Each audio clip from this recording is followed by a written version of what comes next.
Waghodia road પર વિશ્વનેત્ર યુવક મંડળ દ્વારા શ્રીજીની આગમન યાત્રા યોજવામાં આવી। ઉત્સવ પ્રિય વડોદરા શહેરમાં ગણેશ મહોત્સવની ધામધૂમ સાથે શરૂઆત થઈ ગઈ છે।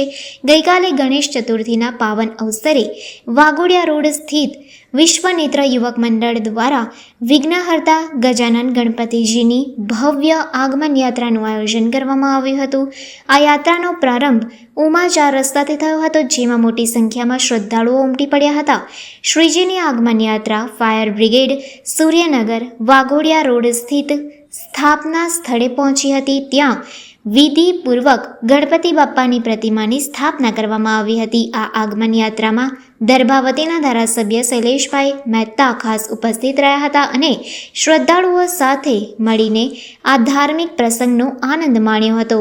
ઉપસ્થિતોએ ગજાનન ગણપતિજીના દર્શન કરી ધન્યતા અનુભવી હતી।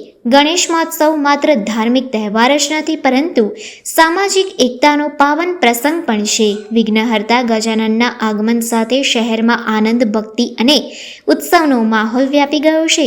આવનારા 10 દિવસ સુધી શહેરભરના વિવિધ વિસ્તારોમાં ગણેશ સ્થાપના સ્થળોએ ભક્તો માટે વિશેષ કાર્યક્રમો, આરતી, ભજન અને સાંસ્કૃતિક કાર્યક્રમો યોજવામાં આવશે।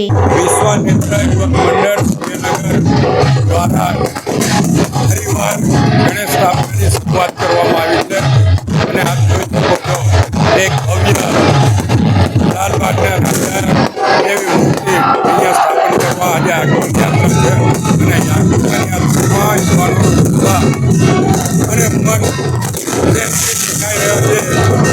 સૂર્યનગર યુવક મંડળ અને વિશ્વનેત્ર યુવક મંડળના યુવાનો અને જે આતંકવાદીથી ગણેશજીને આવ્યા છે, હું આ તમામને અભિનંદન આપું છું અને આ વિસ્તારના તમામ યુવાનોને ગણેશ મહોત્સવની શુભેચ્છાઓ, ગણપતિના આશીર્વાદ તમામ